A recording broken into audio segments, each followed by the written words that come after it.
NBA 2K26. Let's talk about it. There is a bunch of news coming out.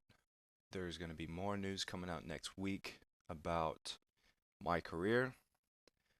There is a bunch of hype behind this game, but is it worth the hype? That's most important. Now, the top 10 three-point ratings in NBA 2K26, of course, Steph Curry is at the top with 99. Kevin Durant is right behind him at a 91. But other than that, nobody is above a 90. So I think that's kind of crazy. Top 10 mid ranges: Nikola Jokic, 98. Kyrie Irving, 98. Kevin Durant, 97. Devin Booker, 97. Shai Gilgeous-Alexander, 97. Now, there's a bunch of different things that I want to go over. There's a new shot meter. There is greening rebounds. You will get feedback on when you jump for the rebound. If you perfectly time it, you'll get a green, but you don't have to green them to get rebounds. It's just a feedback thing to let you know when you timed it correctly. Gameplay wise, it looks stellar.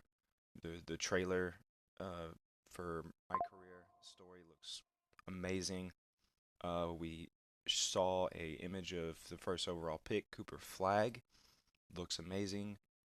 There is dynamic banners for my NBA.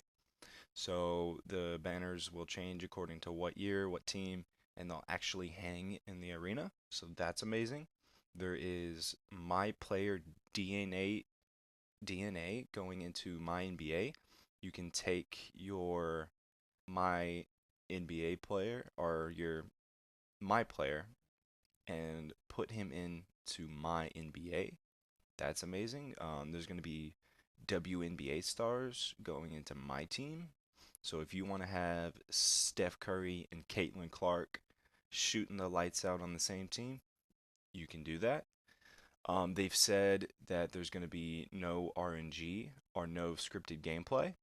So I know in 2K25 there was a lot of RNG based shooting and a lot of scripted stuff.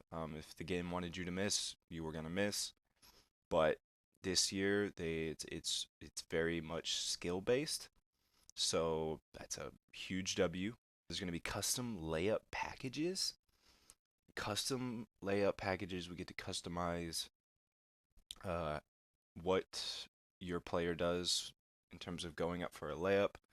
I know a lot of people have played around with that and they got invited out to play 2K26. So check that out. There's a bunch of tweets coming out, posts about different leaks, a bunch of different stuff. I know next week we're getting a lot of park stuff. The park's coming back.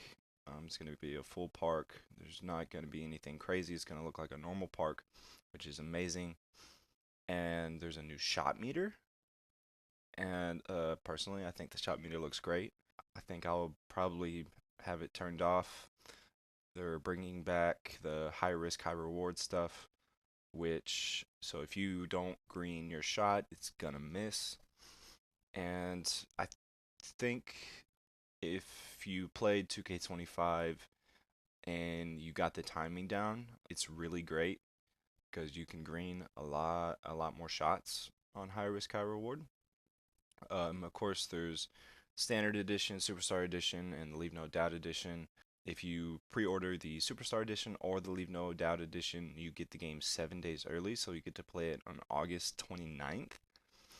Same with the Superstar Edition. If you pre-order that, you'll get to play it on August 29th. If you just get the Standard Edition, you'll be able to play that September 9th, which will be the official release.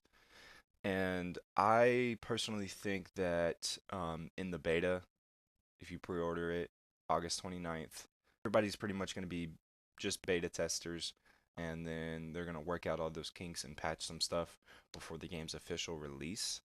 So if you want to stay up to date with that and you want to hear more news about NBA 2K26, leave a like, leave a comment, and subscribe.